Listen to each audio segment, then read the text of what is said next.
자, 수업하겠습니다. 제가 간호과정을 좀 썼는데요. 간호과정이 시험 문제 엄청 많이 나온다 그랬잖아요. 간호과정 중에서 시험 문제는 이제 이렇게 나와요. 그러니까 간호과정은 여러분이 더 잘 알 텐데 사정, 진단, 계획, 수행, 평가 요 순서대로 있는데 정말 예전에는 요 순서를 물어보기도 했는데 요즘 그렇게 순서를 물어보지는 않을 거예요. 그럼 어떤 게 나오느냐?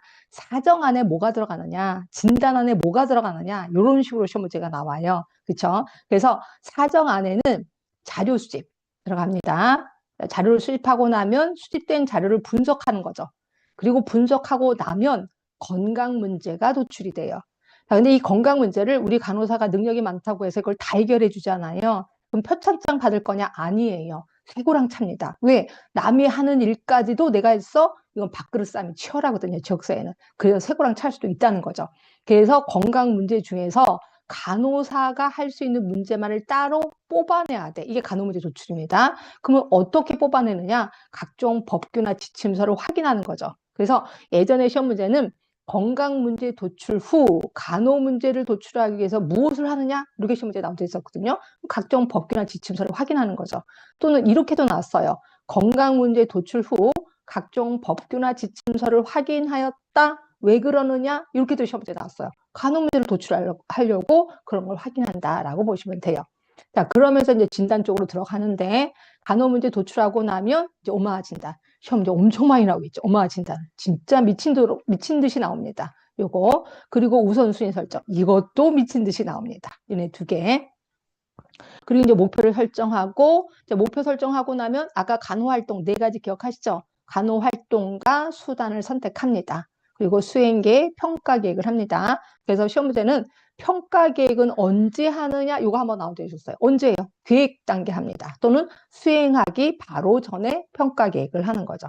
그리고 나서 수행하고 평가를 합니다. 자, 수행은 뭐였었어요? 아까 했잖아. 간호활동 네 가지. 뭐예요? 직접 간호 제공, 보건교육, 행정, 지역사회와의 연계. 이게 수행이에요. 그죠? 그리고 평가한다라고 보시면 되고, 이 중에서 이제 하나하나 들어갈게요. 먼저 자료 수집 들어가도록 하겠습니다. 자, 일단 지우고.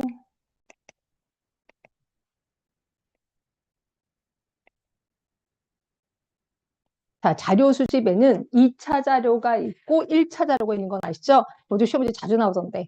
다음 중 2차 자료에 해당되는 게 뭐냐? 1차 자료에 해당되는 게 뭐냐? 아실 거예요. 그래서 저 넘어갈 건데. 항상 뭐든지 처음에 내가 만약에 보건소에 발령을 받았어. 제일 처음에는 2차 자료를 먼저 활용하는 거 아시죠? 2차 자료 활용하시고 2차 자료에서 얻지 못하는 자료가 있어. 그럼 1차 자료로 가셔야 돼. 그럼 1차 자료 중에서도 제일 먼저 하는 게 자, 요거예요. 가로 2번. 신속하게 지역사회 환경, 생활상 등을 보기 위해 자동차 유리너머로 관찰하는 거. 이게 뭐예요? 이게 차창박 조사죠. 이걸 제일 먼저 해야 돼. 1차 자료 중에서 제일 먼저 하는 게 차창박 조사. 그 다음에 이제 맨 마지막에 하는 게 설문지 조사입니다. 왜냐면 설문지 조사는 뭐 설문지도 만들어야 되고 복사도 해야 되고 돈도 많이 들잖아요. 시간도 걸리고. 그래서 그걸 제일 마지막에 하는 거고, 그럼 중간에 하는 거는 자 가로 1번. 이게 뭐냐면 지역사회 보건의료 사업에 영향을 줄 수 있는 사람과 인터뷰를 하는 거죠. 이게 정보원 면담입니다. 정보원 면담. 그 다음에 가로 3번은 그 지역사회에 영향을 미치는 행사에 직접 참여하는 거죠. 참여 관찰이라고 보시면 돼. 그래서 이게 1차 자료는 모두 네 가지. 자, 그리고 나서 자료를 분석합니다. 이 자료 분석도 시험 문제 엄청 많이 나던데 자료의 분석 단계요. 분류 단계, 요약 단계, 비교 확인 단계, 결론 단계. 힘들지만 외우셔야 돼. 이거 순서대로 외우셔야 돼. 그래서 자료 분석 단계 중에 첫 번째 단계는 뭐냐? 이런 식으로 나오고요. 또는 요 옆에 있는 거를 쭉 나열해서 설명하고 이거 무슨 단계냐? 이렇게 또 나와요. 그렇죠? 자, 분류 단계는 서로 연관성 있는 것끼리 분류하는 거야. 자, 그리고 나면 요약 단계. 자, 이렇게 분류를 했으면 그거를 특성을 파악할 수 있겠죠. 그래서 표나 그림, 그래프로 작성하는 걸 요약 단계. 그래서 시험 문제는 표나 그림, 그래프로 작성하는 단계는 무슨 단계냐 대놓고 나옵니다. 이게 요약 단계. 자, 그리고 비교 확인 단계. 이때 비교는 누구랑 해요? 다른 지역과 비교하거나 옛날 과거의 우리 지역과 비교를 하는 거죠. 그래서 비교 확인 단계. 그리고 나서 결론. 자, 결론은 아까 얘기를 했죠. 건강 문제가 도출된다라고 본 거예요. 순서 외우셔야 돼. 분류, 요약. 이 중에서 요약 단계는 진짜 중요하니까 좀 기억을 해두시면 되고요. 자, 건강 문제를 도출했어요. 그리고 나면은 그 다음에 뭘로 가요? 자, 건강 문제 도출하면 간호 문제로 도출돼. 간호 문제 도출하기 위해서 적사의 간호 진단 단계로 들어간다. 그죠? 자, 간호 진단 첫 번째 단계가 간호 문제 도출이었고 두 번째가 오마 진단이었습니다. 자, 오마 진단 조금만 이거 설명 들어갈게요. 오마 진단은 진짜 시험 문제 자주 나와서 이거는 공부하셔야 돼. 자, 여러분들은 이제 난다 진단은 워낙 익숙하실 거예요. 난다 진단은 뭐뭐로 인한 뭐뭐 이게 형식인데 오마 진단은요. 일단 형식이 표를 그리는 거예요. 표를. 여러분 뭐 저보다 더 많이 할 텐데 하여튼 확인은 해보겠습니다. 표를 그리는 건데 자, 첫 번째 수준, 두 번째 수준, 세 번째 수준, 네 번째 수준 있어요. 첫 번째 수준이 뭐냐면 영역이에요. 영역. 두 번째 수준이 문제입니다. 그래서 대놓고 나와. 첫 번째 수준이 뭐냐, 두 번째 수준이 뭐냐 이렇게도 나오거든요. 그 다음에 세 번째가 수정인자. 그 다음에 마지막이 증상 및 징후. 예를 들어서 어느 집에 이제 방문을 갔어요. 방문을 갔더니 막 들어가면서 개똥이 드글드글거려. 그리고 또 들어가서 할머니가 누워 계실래 할머니 어떠세요? 그래서 이불 밑에 손을 집어넣는데 뭐가 움직여서 보니까 바퀴벌레가 막 움직이는 거예요. 또 설거지를 하는 그릇이 너무 막 산더미처럼 쌓여 있는 거야. 비슷비슷하잖아요. 요걸 거기다 그냥 그대로 써요. 그래서 마당에 개똥이 드글드글거린다. 그냥 무식하게 써도 돼요. 그리고 바퀴벌레도 드글드글거린다. 설거지 안 한 그릇들이 너무 많다. 이걸 그대로 써놓는 거죠. 그리고 또 이 할머니가 하루 종일 혼자 계세요. 그럼 하루 종일 혼자 있다. 그리고 TV도 보지 않는다. TV도 안 보고 찾아오는 사람도 없다. 이걸 비슷하니까 이제 써놓는 거죠. 그러면 영역은 정말 외우셔야 되는데 영역 네 가지거든요. 네 가지 영역이 환경적 영역, 그 다음에 이제 거기 유의문에 써 있을 거예요. 사회 심리적 영역, 생리적 영역, 건강 관련 행위 영역인데 자, 마당에 개똥이 드글거리고 바퀴벌레가 많은 거 요거는 무슨 영역이에요? 환경적 영역 맞지? 그럼 환경적 영역, 환경 써주시는 거죠. 자, 문제는 뭐 44개 문제가 있는데 제가 그걸 싫지 않았을 거예요. 문제는 이제 위생이 문제가 있는 거잖아요. 그 위생이 더러운 위생 좀 없어 보이잖아요. 그래서 부적절한 위생 써주시는 거야. 부적절한 위생. 자, 수정인자는 수정을 하는 건데 두 가지를 수정하는 거예요. 어떻게 하는 거냐면 요게 자, 첫 번째 대상자를 규모하는 거예요. 대상자. 요 문제가 개인에게 일어났는지 가족에게 일어났는지 지역사회에 일어났는지를 이제 정해 주시는 거예요. 자, 그다음에 또 하나가 요 문제의 심각도를 규명하는 겁니다. 그래서 요 문제가 건강 증진과 관련된 건지 또는 잠재적인 건지 또는 실제적인 건지 예, 요거를 정해 주시는 거야. 그러면 요거는 여러분들이 채팅창에 좀 얘기를 해주세요. 이 마당에 개똥이 드글거리고 바퀴벌레가 많은 거는 개인에게 일어난 거야, 가족에게 일어난 거야, 지역사회에 일어난 거야. 자, 이건 어디에 일어난 걸까요? 채팅창에 얘기 좀 해주세요.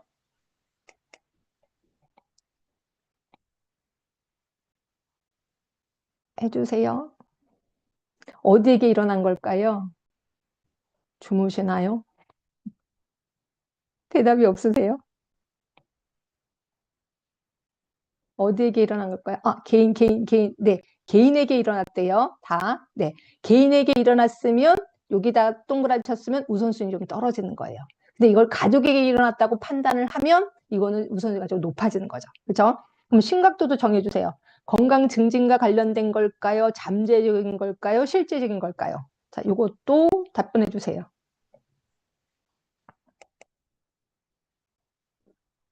아, 잠재적인 거? 다 잠재적인 겁니다. 네, 맞아요. 잠재적이라고 설정했다면 우선순위 좀 떨어지는 거죠. 근데 이게 실제적인 거야? 라고 하면 우선순위가 높아지는 겁니다.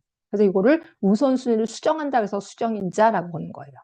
그랬어요. 자, 그러면 이렇게 해서 했고, 그다음 두 번째 문제 볼게요. 자, 두 번째 문제. 혼자 하루 종일 있고 TV도 안 보고 찾아오는 사람도 없어요. 이게 무슨 영역이에요? 환경적 영역, 사회심리 영역, 생리적 영역, 건강 관련 행위 영역 중에 이거는 사회심리 영역에 들어갈 거예요. 사회심리 영역. 자, 그러면 대인관계가 별로 없다는 거죠. 그러면 별로 없는 대인관계보다는 부적절한 대인관계 써주시면 되죠. 부적절한 대인관계. 이것도 수정인자 써주시면 돼요. 대상자 누구에게 일어났어? 개인에게 일어났으면 개인, 가족에게 일어났으면 가족. 그죠? 심각도도 써주시면 되는 거죠. 그래서 우선순위 설정하는 거예요. 이해되셨지? 그렇죠? 이 중에서 영역 4개는 외워두시는 게 좋습니다. 그래서 어떤 사건을 쭉 증상을 써놓고 이건 무슨 영역이냐 이런 식으로 시험 문제가 많이 나오거든요. 예, 그렇게 해주고 또 하나는 수정인자. 수정인자는 2가지다. 대상자, 심각도다. 이걸 또 한번 시험 문제에 나온 적이 있었고요. 그러니까 대상자를 결정하고 심각도를 결정하는 게 수정인자입니다. 그래서 이렇게 단계. 첫 번째 단계는 영역, 두 번째 단계는 문제. 예, 이런 식으로 하시면 이해가 좀 편하실 것 같아요. 네. 볼게요. 유인물 보겠습니다.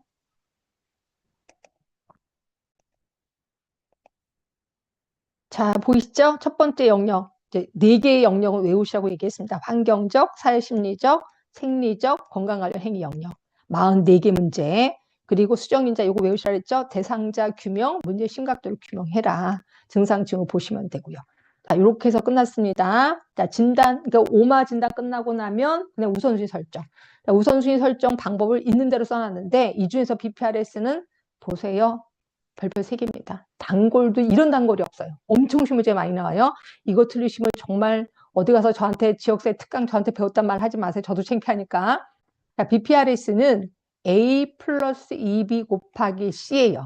이거 계산하라고 시험 문제도 나옵니다. 그렇죠? 그래서 이렇게 표를 겨뤄놓고 다음 중 계산해서 우선순위가 가장 높은 게 뭐냐 이것도 나오거든요. 그럼 A가 뭔데요? A는 문제의 크기요. 크기. 그래서 만성질환이라면 유병률, 급성질환이면 발생률. 그 다음에 B는 문제의 심각도입니다. 심각도. 그러니까 말 그대로 경제적인 손실, 타인의 영향. 그러니까 이거죠. 뭐 코로나19 같은 경우는 타인의 영향이 엄청 크죠. 그럼 이거는 심각도가 가장 큰 거예요.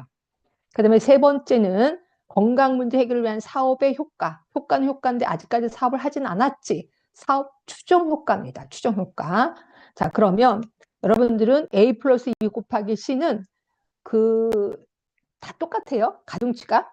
아니지 않아요? 보세요. 이걸 풀었으면 AC 플러스 2BC잖아요. C가 2개나 들어있잖아요. 가중치가 C가 제일 커요. 그 다음으로 가중치가 큰 게 E, B니까 B가 크고 A가 제일 작아요. 결국 C가 사업의 추정 효과라 그랬잖아. 사업의 추정 효과에 너무 가중치를 많이 부여하긴 했어요. 그래서 욕을 먹고 있는 게 BPRS이긴 하지만 그래도 시험 문제 엄청 많이 나옵니다. 그러니까 무조건 외우셔야 돼. 자, 그리고 BPRS를 이제 계산을 해서 A라는 사업이 가장 우선순위가 높아. A라는 사업을 무조건 채택하는 게 아니라 과연 A라는 사업이 실행이 가능해? 이것까지 확인해요. 그게 펄 방식이에요. 펄 방식. 이제 요거 그러니까 결국 BPRS하고 펄은 짝을 져서 외우시는 게 제일 좋습니다. 펄은 뭐냐면 P가 뭐냐면 적절성이에요. 적절성. 그것도 외우셔야 되는데 E가 경제적 타당성, A가 수용성입니다. 수용성. 그 다음에 R이 자원 이용 가능성. 자원 이용 가능성. 그 다음에 L이 적법성. 외우셔야 돼요. 여기 시험 문제 났고 각각에 대해서 0 아니면 1점을 줍니다. 그리고 다 곱하기예요. 결국 이 중에서 하나라도 0이 나오면 그 사업은 할 수가 없어요. 이것도 국시에서 표로 다 제시가 돼 있어요. BPRS 위에 표 있고 그 밑에 표에 펄도 다 있고 그 중에 하나 0이 있어. 그럼 그 사업은 무조건 못하는 거죠.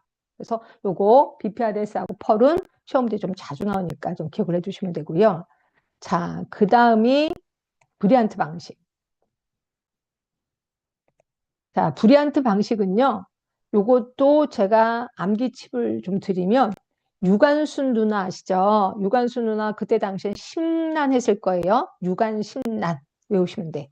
유병도, 관심도, 심각도, 난이도예요. 유관심란 이렇게 해서 외우시면 되고 요게 유병도입니다. 그 다음에 8이 심각도, 그 다음에 가로 6번이 관심도, 예, 난이도. 예, 그렇게 써주시면 돼서 브리안트는 대놓고 그냥 나와요. 브리안트가 제시한 우선순위 결정 기준에 해당되지 않는 거 뭐냐, 해당되는 거 뭐냐 이런 식으로 나옵니다. 그래서 유관심란 이것만 기억해 주시면 될 것 같고요. 그 다음에 패치가 제가 보기엔 그렇게 중요하지 않은데 얘가 벌써 문제가 2번이나 나왔어요. 근데 패치는 외우기 쉬워. 2개밖에 안 돼서. 건강 문제의 중요성, 또 하나가 변화 가능성이에요. 변화 가능성. 그러니까 예를 들어서 어느 지역에 갔더니 흡연율이 높은 거예요. 그 문제 중요하잖아요. 근데 흡연율이 높은데 여러분이 생각하기에 청소년을 대상으로 사업을 하실래요? 노인을 대상으로 사업하실래요? 그러면 대부분 청소년이라고 대답을 할 거예요. 왜? 변화 가능성이 높거든요. 노인분들은 그냥 이렇게 살다가 죽게 내버려도 이렇게 하시는 분들 되게 많거든요. 그렇죠? 그래서 건강 문제의 중요성, 변화 가능성 갖고 우선순위를 매기는 게 패치 모형이에요. 그 다음에 미국의 메릴랜드주의 황금 다이아몬드 방식. 그래서 이것도 슬슬 나오기 시작하는데 요거죠. 최에서 보시긴 하셨을 거예요. 황금 다이아몬드인데 이렇게 돼 있습니다. 다이아몬드처럼. 그래서 요게 세 등급으로 돼 있고 여기도 세 등급으로 돼 있거든요. 이렇게. 그래서 한쪽이 이제 그 상대적 크기. 그 다음에 또 하나가 변화 경향이에요. 변화 경향. 그러니까 절대적 크기가 아니라 상대적 크기입니다. 그래서 우리나라로 본다면 이런 거죠. 서울시 평균하고 우리 동작구를 비교하는 거야. 그래서 봤더니 동작구가 예를 들어서 영아 사망률이 되게 높아요. 영아 사망률이 2.0이라고 합시다. 굉장히 높은데? 근데 서울시가 2.5야. 그러면 우리 서울시보다 낮은 거 아니야? 그럼 우선순위 떨어지는 거죠. 여기 밑으로 내려가는 거죠. 상대적 크기가 낮으니까. 근데 우리 동작구가 우울증이 막 5래. 그러면 이건 낮은 거 아니야? 그래도 봤더니 서울시가 3이래. 그럼 되게 높은 거잖아요. 그럼 우울증이 상대적 크기가 크니까 이쪽으로 가셔야 돼요. 우울증. 이렇게 가는 거죠. 그래서 여기 상대적 크기가 서울시보다 커. 이쪽으로 가는 겁니다. 변화 경향도 우울증이 5긴 5인데 작년에는 6이었대. 그럼 조금 떨어지는 거죠. 변화 경향이 좀 좋아지는 거야. 그럼 밑으로 내려가는 거죠. 근데 변화 경향이 더 나빠진 거래, 작년보다. 그럼 위로 올라가는 거예요. 그래서 이 미국의 메릴랜드주 황금 다이아몬드 방식은 두 개만 외우시면 돼요. 상대적 크기, 변화 경향을 갖고 우선순위 설정한다. 이렇게 해서 외우시면 됩니다. 그래서 우선순위에 대해서는 이거 말고도 되게 많은데 일단 중요한 것만 BPRS, 존 브리안트, 패치, 그다음에 요즘 뜨고 있는 게 황금 다이아몬드. 그렇게만 알고 계시면 될 것 같긴 해요. 자, 그래서 우선순위를 결정하고 나면 그 다음으로 하는 게 여기까지가 이제 진단입니다. 계획으로 들어갔어요. 자, 계획으로 들어가면서 제일 처음에 목표 설정이었거든요. 자, 목표 설정의 원칙이 있습니다. 이 원칙이 두 가지가 있는데 이게 관련성, 관찰 가능성, 측정 가능성, 실현 가능성. 그래서 이게 관실 관측 앞자만 따서 관실 관측. 그다음에 또 원칙이 스마트 원칙이 있어요. S 구체적, M 측정 가능성, A 적극성, R 연관성, T 기한이 지시돼 있어야 돼. 그래서 이 두 가지 원칙이 한때는 스마트 원칙이 나오기도 하고 또 한때는 관실 관측이 나오기도 하고 어떤 때는 두 개가 동시에 나오기도 합니다. 하여튼 목표 설정, 관실 관측, 스마트 원칙 여기서 기억해 주시면 되고요. 그 다음에 또 하나가 이 목표 설정을 할 때 하나의 문장으로 쭉 나열돼 있잖아요. 근데 이 하나의 문장을 갖고 시험 문제는 어떻게 나오냐면 다음 중 목표 설정 시 빠진 요소가 뭐냐 이런 식으로 시험 문제가 나와요. 그래서 예를 들어서 이런 거예요. 자, 잠깐만요. 2025년 12월까지 동작구 주민들의 동작구 영아 사망률을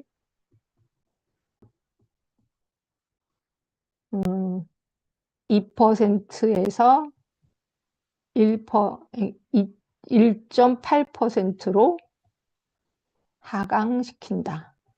될래나? 이렇게 목표가 설정됐다면, 자, 목표 설정 요소가 이거예요. 혹시 육하원칙 아시나요? 육하원칙 중에 왜만 빠지면 돼? 언제, 어디서, 누가, 무엇을, 어떻게. 요게 있으면 되거든요. 자, 언제? 2025년 12월까지. 어디서? 동작구에서. 무엇을? 영아 사망률을. 언제, 어디서, 누가 있나요? 누가가 없네요, 우선은. 그렇죠? 무엇을? 영아 사망률을 어떻게? 2%에서 1.8%를 감소시키는 거죠. 여기서는 누가가 없어요. 그러면 이럴 때는 누가가 빠졌다라고 본다는 거죠. 그렇게 해서 그런 식으로 문제가 나오니까 항상 언제, 어디서, 누가, 무엇을, 어떻게 이것만 좀 기억을 해주시면 돼요. 자, 이렇게 해서 목표를 설정했습니다. 자, 목표 설정하고 나면 그 다음으로 하는 게 간호 방법, 간호 활동과 수단을 선택하는 거예요. 그럼 그 수단을 선택하는 걸 잘했는지 타당성을 조사하는 거. 요게 앞자만 따서 기경법사 또는 기경사법이에요. 그러니까 기경법사, 이거는 잘 선택을 했는지 이걸 보는 거고, 그다음에 관실관측은 목표 설정입니다. 제가 제목도 외우시라고 그랬는데 맨날 관실관측 기경법사만 외워서 재작년인가요? 여러분 선배 중에 그 국시 보러 가면서 제 카톡으로 기경법사가 뭐였었죠, 교수님? 이렇게 물어봐. 제발. 기경법사는 간호 방법 수단을 선택할 때 제대로 선택했는지 타당성 조사. 기경법사. 그다음에 관실관측은 목표 설정의 기준입니다. 예, 그렇게 해서 기억해 두시면 되고, 자, 이렇게 해서 선택을 하고 나면 수행계획하고 평가계획도 내리는 거죠. 평가계획은 언제 한다고요? 수행하기 바로 전에 평가계획을 하는 거죠. 그리고 수행을 하는 겁니다. 자, 수행을 할 땐 직접 간호 제공, 보건교육, 그 다음에 관리 행정, 그 다음에 지역사회 연계, 이건 지금 뺐습니다. 이 중에서 관리를 보시면 관리 안에는 조정, 감시, 감독이 있는데 시험 문제는 요 세 개가 자꾸 나오더라고요. 그래서 이제 조정은 뭔지는 아실 거야. 왜냐하면 보건소에는 우리 간호사만 있는 게 아니라 약사도 있고 보건직도 있고 막 이러다 보니까 이게 하는 일이 중복이 되는 일이 있고 누락되는 일도 있어요. 그러면 이 업무가 중복되거나 누락되지 않도록 조정을 하는 거죠. 이게 활동의 조정. 그다음에 감시하고 감독이 좀 헷갈려요. 그래서 이 두 개를 좀 구분할게요. 혹시 여러분들 병원에 가면 감시 선생님이 있어요? 감독 선생님이 있어요? 감독 선생님이 있죠? 근데 감독 선생님은 나를 보는 것 같아요. 내가 이제 나이트 근무 다 이제 웬만한 액팅 다 끝나고 좀 이렇게 앉아 있을 때 감독 선생님 지나가면서 야, 너 뭐 하는 거니? 막 이래요. 저 일 다 했는데 그래도 그렇지 그렇게 넋을 빼고 앉아 있으면 어떡해? 막 이렇게 얘기해요. 그리고 감독 선생님은요, 나를 보는 것 같아요. 나만. 그러니까 일 자체를 보지 않고 사람을 보는 거예요. 이게 감독이야. 감시는 일 자체를 보는 거죠. 그래서 보시면 보세요. 감독. 사업이 의도한 대로 진행되는가를 체크하는 거야. 일 자체를 보는 게 감시. 그런데 비해서 감독은 직원에게 관심을 갖는 거예요. 그들에게 활동을 지지하는 거래. 그렇게 야단치는 게 활동을 지지하는 건가 봐. 용기를 북돋아 주는 거였대요. 하여튼 이렇게 직원에게 관심을 갖는 게 감독이에요. 예, 그렇게 외우시면 돼. 그죠? 자, 이렇게 해서 예, 수행까지 했고, 그 다음에 이제 평가인데, 평가가 진짜 어려워요. 그래서 저는 평가는 그냥, 틀려버렸으면 좋겠다. 막 평가를 이렇게 꼬고 저렇게 꼬고 진짜 꼬시더라고요. 그래서 이제 기본은 틀려버리자인데, 그래도 비빌 언덕을 좀 드릴게요. 일단 평가 절차. 시험 문제 많이 나옵니다. 평가 절차의 첫 번째 단계는 맨날, 교수님들이 되게 좋아하는 게 첫 번째 단계 이런 걸 되게 좋아하시더라고요. 그래서 평가 절차는 처음에는 평가 대상 기준을 설정해요. 그리고 나서 자료를 수집하고 비교하고 가치 판단이라는 건 이 정도면 성공한 거지, 이 정도는 성공 못한 거지라고 판단을 내린다는 거죠. 그리고 재계획 수립하는 거야. 하여튼 첫 번째 단계는 평가 대상 기준을 설정한다 하시면 되고, 자, 그 다음에 우리 포기하긴 포기하는데 그래도 비빌 언더, 구조평가, 과정평가, 결과평가. 구조평가는요, 구조를 보는 거잖아요. 그러니까 병원으로 말하면 병원의 시설을 보는 거예요. 근데 지역사회 사업은 시설이 없잖아. 그래서 대부분 목표를 봅니다. 이렇게 해서 보시면 사업 목표가 명확하냐. 아까 사업 목표의 원칙이 있었잖아. 관실관측, 스마트 원칙. 그거에 맞게 목표가 설정됐느냐. 이걸 보는 거죠. 그리고 일정 인력 예산 등이 단계별로 구체적으로 제시되어 있느냐. 이걸 보는 거예요. 그래서 물적 자원에 대한 준비는 충분한가? 이걸 보는 게 구조평가. 과정은 이게 이제 시험 문제 나왔는데 이거 웬만하면 맞던데 계획대로 실행되고 있느냐, 사업이 일정대로 진행되고 있느냐, 이게 과정평가. 그런데 비해서 결과평가는 단기적인 평가가 있고 장기적인 평가가 있거든요. 단기적인 평가는 지식, 태도, 신념, 가치관이 변화되느냐, 행동이 변화되느냐. 장기적인 평가는 그래서 유병률은 어떻게 됐는데, 사망률은 어떻게 됐는데, 이걸 보는 게 장기적인 평가. 얼추 이해가 되실 것 같지 않아요? 그리고 만족도 같은 것도 결과평가. 예, 요거. 그 다음에 이제 도나베디안이라는 사람이 또 제시를 했거든요. 구조평가, 과정평가, 결과평가. 근데 이 도나베디안은 병원 생각을 하시면 될 것 같아요. 투입평가, 장소, 인력, 예산, 그리고 진행평가. 자, 대상자의 적절성, 교재의 적절성, 프로그램 참여율. 이걸 뭘 생각하시면 되냐면, 제가 이제 당뇨 교실을 열었어요. 그래서 당뇨 교실에서 교재도 만들고 다 만들었거든요. 그러면 대상자를 언제 만나요? 대상자를 대부분 사업을 하고 나서 대상자를 만나잖아요. 그래서 대상자의 적절성이 과정평가에 들어가는 거야.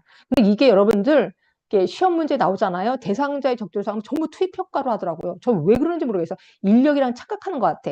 이때 인력은 우리 보건인력, 간호인력을 얘기하는 거예요. 이건 투입평가고 대상자는 사업의 대상자, 주민들을 얘기하는 거거든요. 주민의 적절성은 진행평가, 과정평가에 속해요. 그리고 프로그램 참여율, 교재의 적절성도 그런 거죠. 제가 유인물 나눠주고 오늘 물어볼 거야. 이게 유인물이 좀 어땠어요? 물어봤어요. 이게 과정평가예요. 근데 이 교재의 적절성을 투입평가로 집어넣으시면 안 되는 거죠. 왜냐하면 대상자를 만나봐야 교재가 적절한지 부적절한지를 그때 확인할 수 있거든요. 근데 이게 과정평가입니다. 그래서 요거를 은근히 어려워하시더라고요. 또 프로그램 참여율, 이거 모두 과정평가입니다.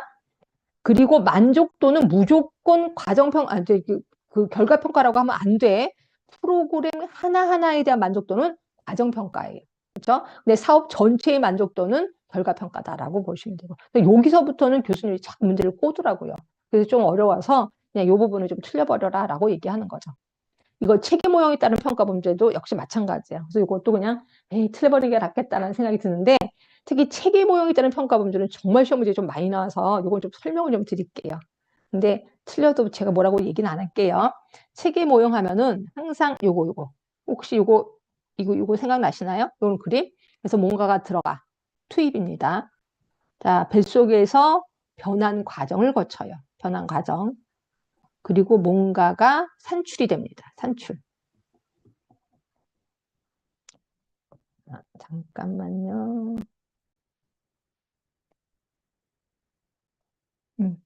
자, 그러면 평가는 투입에 대한 평가하는 거죠. 그리고 변환 과정에 대한 평가하는 거죠. 그리고 산출에 대한 평가. 요거는 아까 말한 구조평가, 과정평가, 결과평가랑 똑같은 의미예요. 근데 두 개가 더 있어요. 하나가 이게 네 번째가 효율성에 대한 평가예요. 효율이라는 거는 항상 돈 얘기가 들어가거든요. 돈 얘기가 효율성에 대한 평가입니다. 효율성에 대한 평가. 잠깐만요. 자, 효율성에 대한 평가가 들어가거든요. 그래서 효율성은 돈 얘기가 다 들어가는데, 자, 투입분의 산출이에요. 이게 효율성에 대한 평가. 자, 효율성에 대한 평가. 그래서 투입은 조금, 산출은 왕창. 그러면 이거는 효율성이 있었네 라고 보는 거예요. 이게 효율성. 그래서 돈 얘기가 막 들어가. 그럼 무조건 효율성에 대한 평가 하시면 될 것 같고. 그 다음에 다섯 번째가 적합성에 대한 평가예요. 이 적합성에 대한 평가를 진짜 모르시더라고요. 적합성에 대한 평가는 뭐냐면 예를 들어 제가 이제 당뇨 교실을 열었거든요. 근데 당뇨 교실에 오신 분이 10명이세요. 10명. 근데 우리 구의 당뇨병 환자가 100명이거든요. 그러면 저는 몇 퍼센트 적합한 사업을 한 거예요? 예, 10% 적합한 사업을 한 거예요.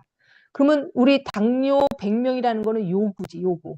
요구고, 그리고 요거는 10명을 대상으로 사업했으니까 이건 산출이지. 결국 산출과 요구도 간의 관계를 보는 게 적합성에 대한 평가예요. 그래서 혹시 문제에 요구도라는 말이 나오면 이건 적합성 쪽이에요. 적합성. 그래서 보이시죠? 적합성에 대한 평가. 산출한 자료를 지역사회 요구량과 비율을 계산한 거야. 이거를 적합성에 대한 평가라고 표현하는 거죠. 그래서 요게 투입, 변환가적 산출 웬만하면 답이 맞춰지는데 효율성도 돈 얘기가 나오면 무조건 효율성 맞춰주는데 이 적합성에 대해서 은근히 모르시더라고요. 그래서 이런 것들이 조금 많이 틀린다라고 보시면 되고요. 제가 틀려도 뭐라고 하진 않을게요. 하여튼 요거 보시면 되고 여기까지가 이제 우리 간호 과정입니다. 그래서 간호 과정이 아까 8문제나 나오잖아요. 그렇죠? 그렇게 어렵진 않을 거예요. 요 정도만 하셔도 요 정도 다 맞을 수 있다. 이렇게 보시면 될 것 같고요. 그 다음에 바로 이제 역학 들어가도 되죠? 조금 힘드신가요? 아니지? 아니라고 얘기해 주세요. 자, 역학 들어가도 되겠습니다. 역학 들어갈게요. 자, 역학에는 여기는 제가 요약을 하진 않았는데, 그거 있잖아요. 역학은 요거 하자. 얘기하자. 조금 얘기를 합시다. 자, 역학이 이제 뭐냐면, 제 친구 얘기를 잠깐 해드릴게요. 제 친구가 아직까지 이제 결혼을 못한 친구가 있어요. 근데 이제 이 친구가 왜 결혼을 못하는지 다른 친구들끼리 이제 수다를 부렸어.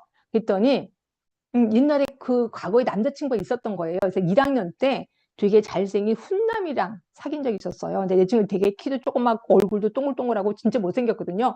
근데 훈남이랑 사귄다는 거야. 그래서 우리가 너무 안 맞다. 너 언젠간 차일 거야. 정말 비참하게 차였으면 카톡으로 차였거든요. 그죠? 그래서 이제 두 번째로 만나는 게 이제 우리가 이제 실습을 가잖아요. 3학년 때. 근데 지금은 그런 일이 없는데 그때 당시에는 실습생 쭈구리잖아. 환자도 쭈구리잖아. 쭈구리끼리 만나서 뭔가 하다 보면 꼭 썸을 타요. 그래서 교수님들이 제발 환자랑 썸 좀 타지 마라고 했는데 이 친구가 그 간암 말기 환자랑 썸을 탄 거예요.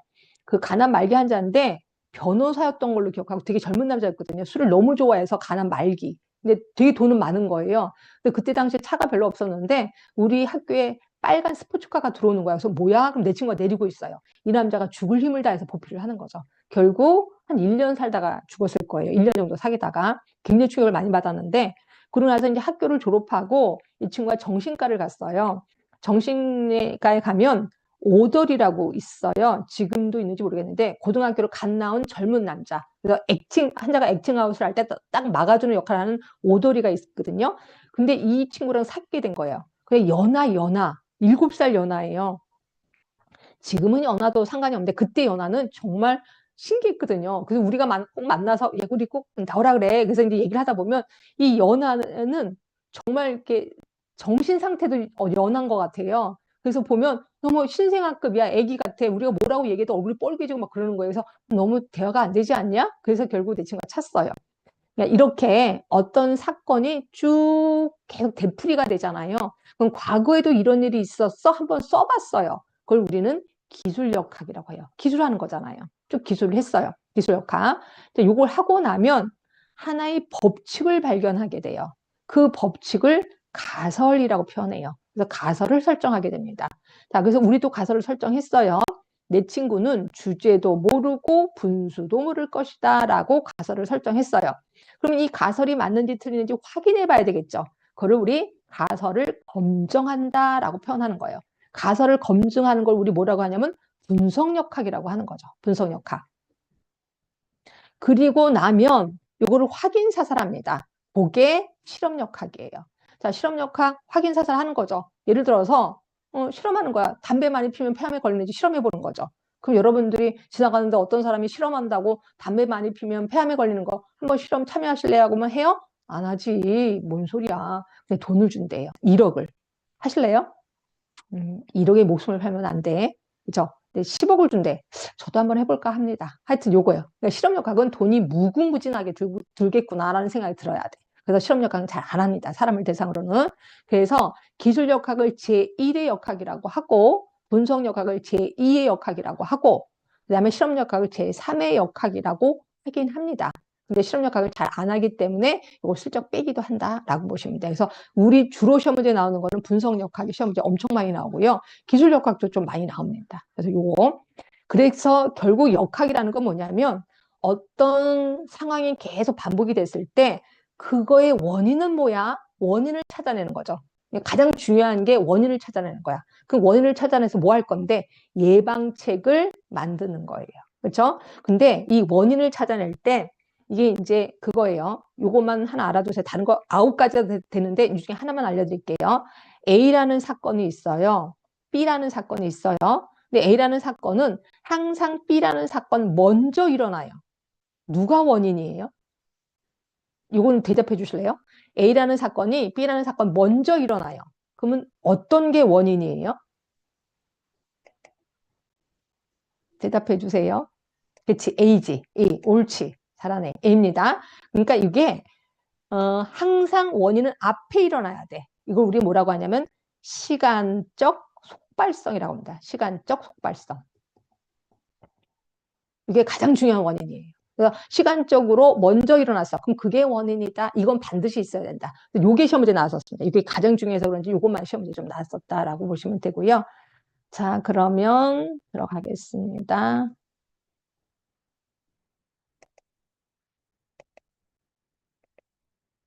자, 역학의 조사 단계. 아까 제가 시간적 속발성 하나만 써주시면 되고, 그다음에 역학의 조사 단계.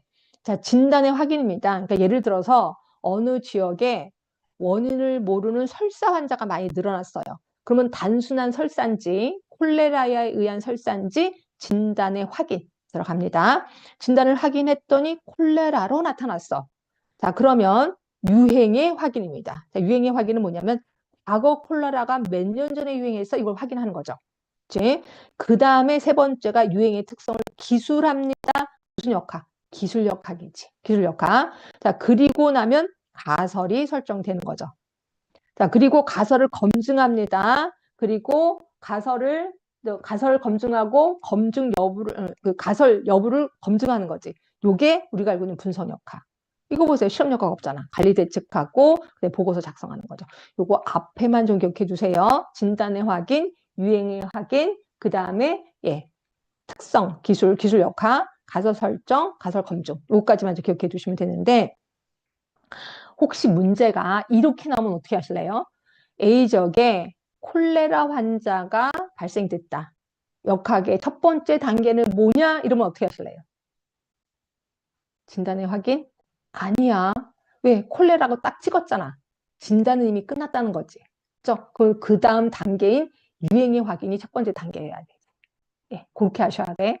그러니까 문제가 원인을 모르는 설사 환자가 급증했다. 첫 번째 단계는 뭐냐면 진단의 확인 맞아요. 근데 A지역의 콜레라 환자가 급증했다. 역학의 첫 번째 단계는 이때는 유행의 확인이죠. 이렇게 되셔야 돼. 1번이 첫 번째일 수도 있고 2번이 첫 번째일 수 있다는 거죠. 이해되실 거예요. 자, 이렇게 해서 역학의 조사 단계 끝났고 비율 들어갈게요. 비율하고 비 들어갈 건데 자, 요것도 설명 들어갈게요.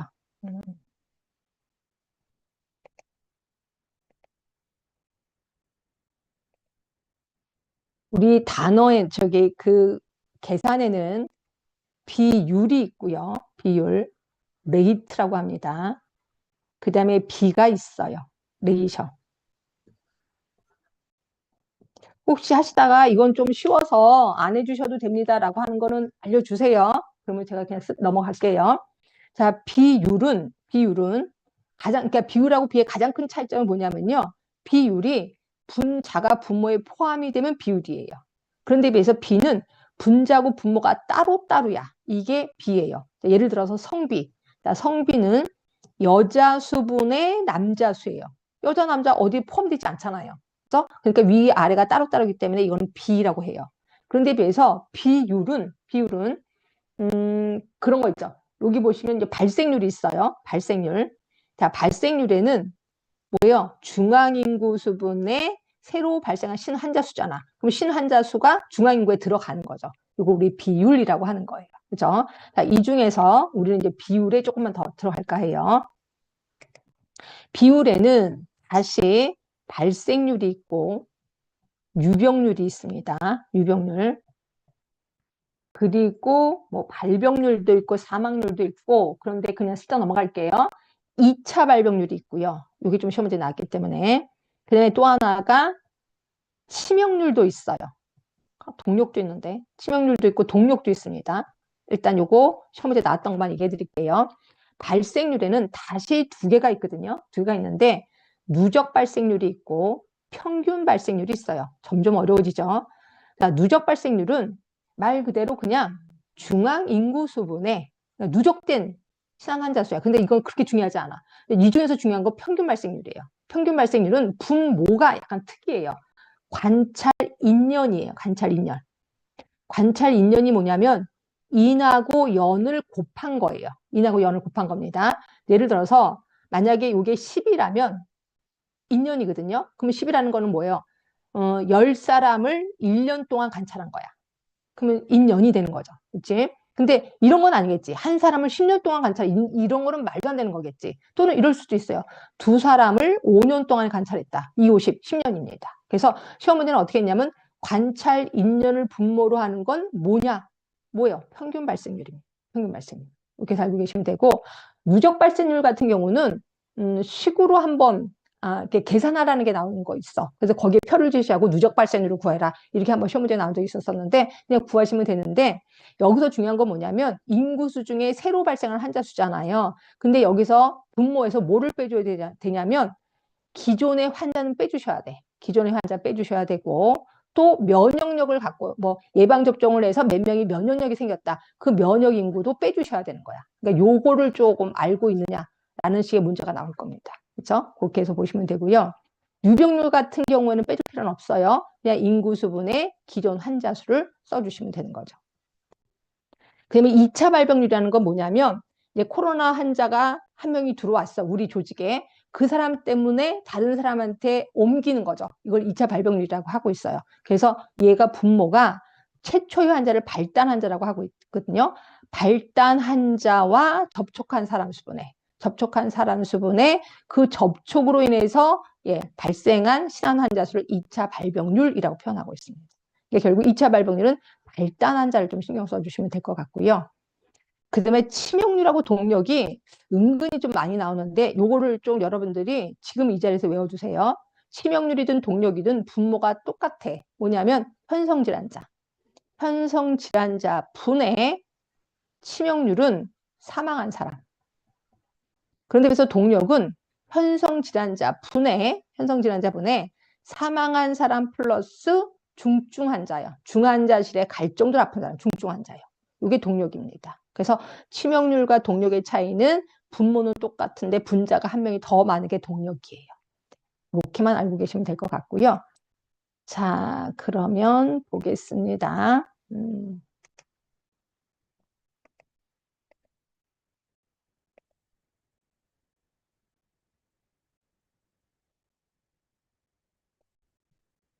자, 보이죠? 발생률, 누적 발생률, 이거 시험 문제 나왔었다고 그랬고, 계산하는 거. 평균 발생률은 관찰 2년 사용한다는 거. 유병률은 기간 유병률, 시점 유병률이 있는데 굳이 신경 안 쓰셔도 될 것 같고요. 그 다음에 사망률 넘어갈 거고, 발병률도 넘어가고, 그 다음에 아까 제가 2차 발병률. 이거 환자, 발단 환자입니다. 발단 환자 접촉한 사람 수분에 발단 환자 접촉을 인해서 2차적으로 생긴 발병한 환자 수. 치명률입니다. 치명률은 식을 가르쳐 드렸죠? 현성 질환자분의 사망한 사람 수. 이렇게 보시면 돼요.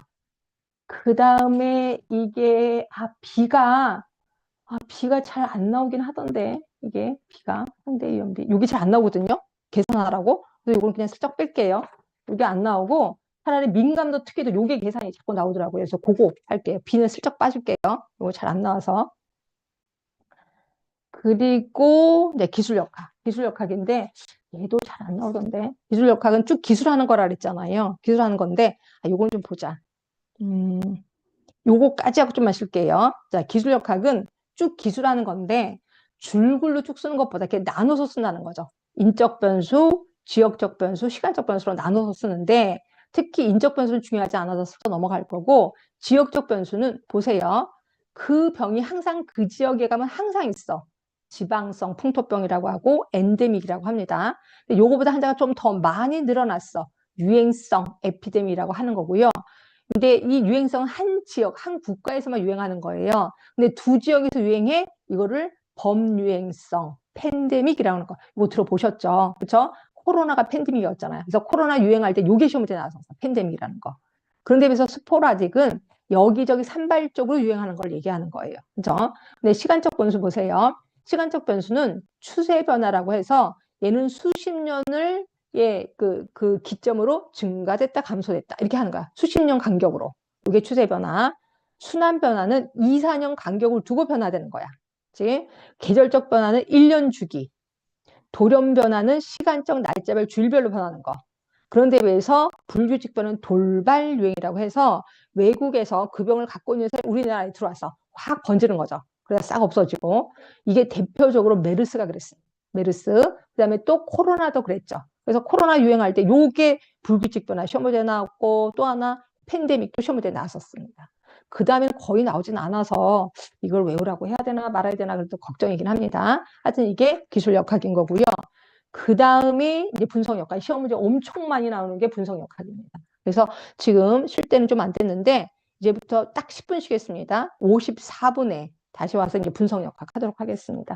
그래서 벌써 세 번째 시간인가 봐. 이거 하다가 말겠네. 하여튼 이거 하겠습니다. 조금만 쉴게요. 54분에 오겠습니다.